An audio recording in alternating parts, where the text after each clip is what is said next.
He was so infectious to be around. I think that's the word. You look, everybody that got around him wanted to be around him. And I'll never forget that night when the phone rang in the middle of the night and Mama said, "You better get to the hospital. It's Dad, it's Dad." And I backed my truck out in the road.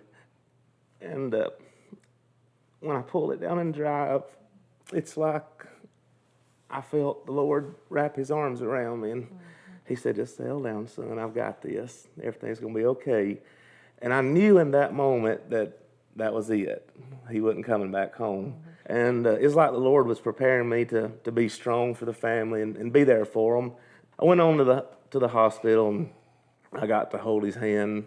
And in that moment, you feel like you lose such an important part of your life. I mean, he's the one that if I ever had any questions, if I ever, needed anything, advice, he was always there. You know that. And you feel that loss just in that moment. You feel like you're alone. And but it's like the whole time I kept holding on to my faith. And Dad was a preacher for so many years, and it's like he prepared us for that moment through the years.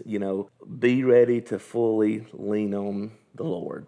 All this stuff's going to go away. All this stuff's going to vanish. And in the end, it's just going to be the Lord.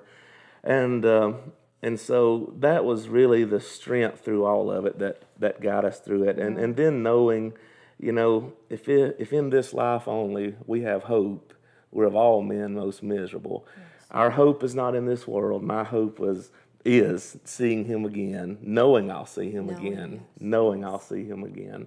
And those things are things that makes me want to go. Randa, what about you? How'd you handle it? Well, I was close to his dad in a special way, through the children especially. Like, he was such a teddy bear, the papa, like you said. But I saw a little part of Josh. I don't know if you'd lost just a small part of yourself when we buried him. It was the night of the funeral, after the funeral that night. And he went out there to the graveyard because we was at the church most of the day, and you went out there and just fell on your knees and it was a wail. I mean, you could hear it. How long ago was this? This was in 2009, so I don't know exactly how many years.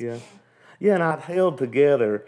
From that moment, I went through the process of being there for Mom and the family, getting everything ready, and I was kind of the strong one through the whole process, setting up all the arrangements and everything, and it's like I really kind of held it together a little bit. And all of a sudden, in that moment that for she's me, talking about, yes, when he did that out there, and you just wailed, and it's like you almost just let go too as well, and said, "You know what? It's okay because I do have the Lord."